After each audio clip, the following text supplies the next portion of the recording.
ولا تقربوا الزنا، به زنا نزدیک نشید. اسلام بدون ازدواج با دختر گپ زدن و خلط و ملط و قصه کردن و خنده کردن و خلوت گشتن و یک جای گشتن این حرام میدانه.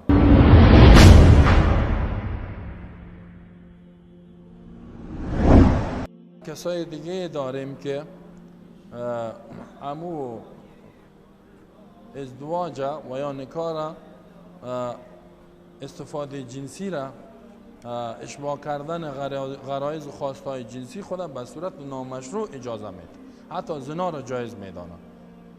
میگه از خانم استفاده کو نکاح مهم نیست، دلت نکاح میکنی دلت زنا میکنی. ایره می روشن فکرهای زنا، بیدینایشان، سیکولرهایشان، دموکراتها و دموکراسی خواهایشان، اینا ببینین میگه حتی میتونی که از زن استفاده کن، رضایتش به دست بیار و نه خلاص، حاجت به نکاح نیست، حاجت به ازدواج نیست. عمر 18 ساله را که مرد و بچه و دخترش پوره کرد، از یک دیگر رابطه نامشروع میگیرن، زنا کرده میره. چه روز یک جای میگردن و زنا میکنه و بچه و دخترش، و کسی حق نداره که اون چیز بگویه، انتقادش کنه یا مجازاتش کنه یا نهی از منکر بکنه، حق نداره. اگه این کار کنه پلیس بندیش میکنه. یعنی قانون جور کردن، زنا را مشروع دانستن، زنا را. این تو قوانین کفری. الله در قرآن میفرماید سورت بنی اسرائیل ولا تقربوا الزنا، به زنا نزدیک نشین، یعنی به اسبابش نزدیک نشین. عملش خوبان نمیگه لا تفعلوا الزنا، اسباب وسایل زنا که رابطه نامشروع، گپ میزنی و خنده میکنی و نظر میکنی و قصه میکنی و محبت میکنی، نه محبت های نامشروع که باز ارتباط میگیری، عاشقی میکنی، اینیش حرامه. عاشقی حرامه، زیرا از اسباب زناست. اسلام عشق رابطه نام بدون ازدواج با دختر گپ زدن و خلط و ملط و قصه کردن و خنده کردن و خلوت گشتن و یک جای گشتن این حرام میدانه. لا تقربوا الزنا، نزدیک نشین به زنا، انه کان فاحشه، بدون شک ای بی حیایی است. حیای انسان از بین میبره، مخالف عقل است. و ساء سبیلا، الله می بدترین راه است، راه آتش است، راه انسانیت نیست، راه انسانای سالم و عفیف و پاک دامن نیست. این حیوان هاست که یکی کده دیگه جور میان و استفاده کرده میرن، اما حیوان هم به زور نمیتونن. یکم تایش اگه این کار کنه اینی جور آمد کو خلاص. خود زندگی حیوانی جور کردن نه این کافرها. حال میخوان که جامعه ما و شما را هم همینطور پر از زنا و فحشا و بی‌حیایی بسازن که متاسفانه ساختن.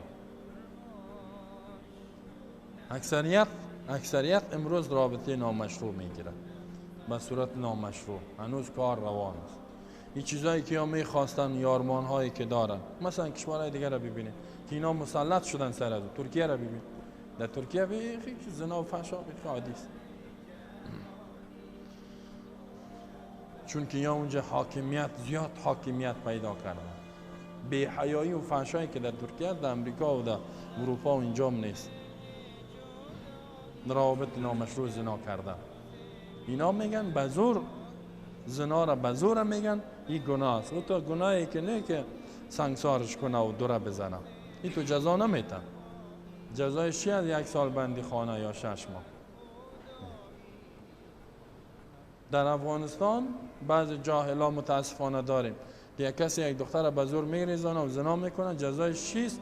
امور میگه نکاح کردن، دیگه جزا نداره.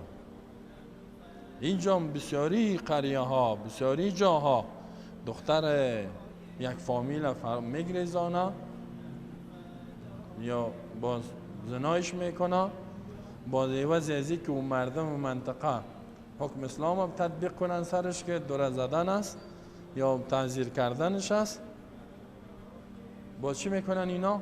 او را بچه را میگن ازدواجش کو، بگی امیر بگی امیر زنت باشه. بسیاری قریه ها میگن اگه میخوای یک دختر بگیری وقتی خواستگاری کردی نداد، بگریزانش، به زور ببرش، به زور باز شب زنا کو کتشون مجبور میشن برات میتن.